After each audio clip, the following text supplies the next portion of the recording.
We were talking earlier about being put in a box, and we're only going to do one mention, I promise you, because you've done so much in your career. But you must have got put in that Corrie box for a long time. Yes, yeah, of course. Yeah. But then there's two ways of looking at it. If you look at it like it's a negative, then at the end of the day, it's Coronation Street. It's one of the biggest shows in the world. Sarah Lancashire's done all right. Well, with exactly. It. So, yeah, I just think it's something to be very proud of, to be part of such an institution. And I think it was Denise Welsh used to say they'll play that Corrie theme tune at a funeral. Do you know what I mean? Like, it just stays with you that long, but why not? It's something to be very proud of. Yeah. Well, and also just that experience of being a child star. You know, I mean, one that Linda shares, actually. Yeah. You were, what, 12 to 16? Yeah. I mean, what was your awareness of what was going on at that time? It's funny, I think being as young as I was really helped. Because I remember my first day on the cobbles, walking down. I didn't have a nerve in my body, just walking down, just like, hey, Vera, you know what I mean? Just, like, totally at ease with it. And now, any time I start a new job, the first day, you're just a nervous wreck. You know, that's just what happens as you get older and you realise that it's new people and it's the pressure. And I guess it's the expectation, because you come with some kind of expectation now. You're an adult, you should know what you're doing.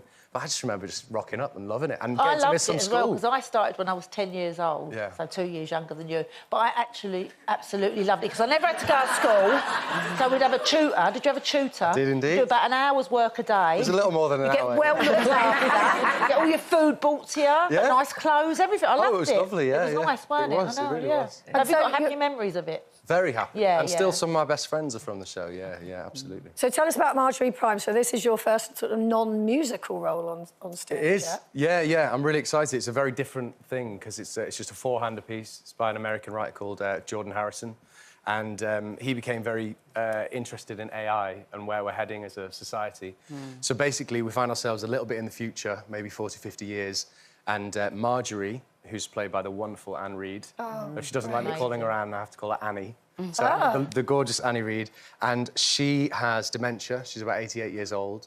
And she lives in a world where we can bring back, as a projection, dead relatives. And she's brought back, to sort of keep her company through her declining cognitive state, her husband, who died sometime before, but she doesn't bring him back in his 70s, she brings him back in his early 30s. Well, you would, wouldn't you? Yeah.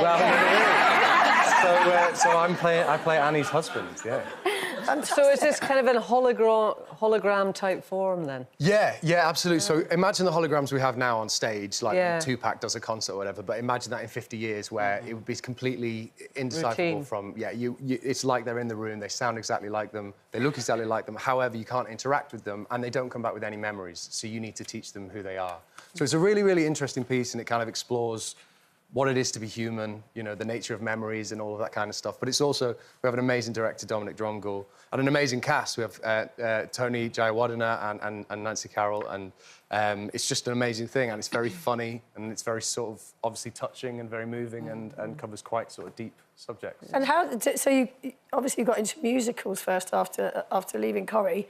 For us non-actors here, what's the difference between acting on television and acting on stage? Is it more about projection? It's sort of a smaller thing, isn't it, when you're on TV? I mean, I guess that's a good way of describing it. I think when you're on stage, obviously, there's a performance. Got to hit the back row. Absolutely, but and then when it's TV, it's obviously a lot more. You want to keep it a lot more real and stuff. But the nature of the two things doesn't necessarily change. You're trying to inhabit a character and tell a story as best as possible. So. But the two, I think the two feed each other, you know. I love the chance to get to do both, sorry. Amazing. I want to talk about your lovely mum. Ah, my lovely mum, yeah. Yeah, because we've worked together. Hello, Mum. Hi, Sue. How are you? Are you okay? She'll be watching. I want to talk about your mum, because she's... Brookside's possibly coming back. Do we know any more I about only that? found this out yesterday. Yeah, apparently so. How exciting. I know. Is Mum excited about that?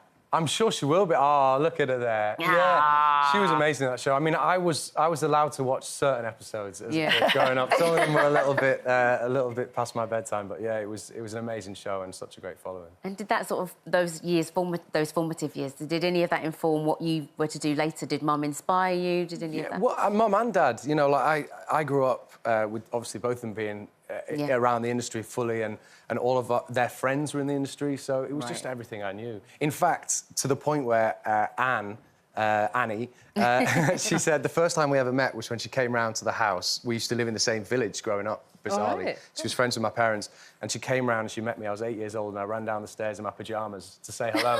And she went, and now you're my husband. So who would have thought? Yeah.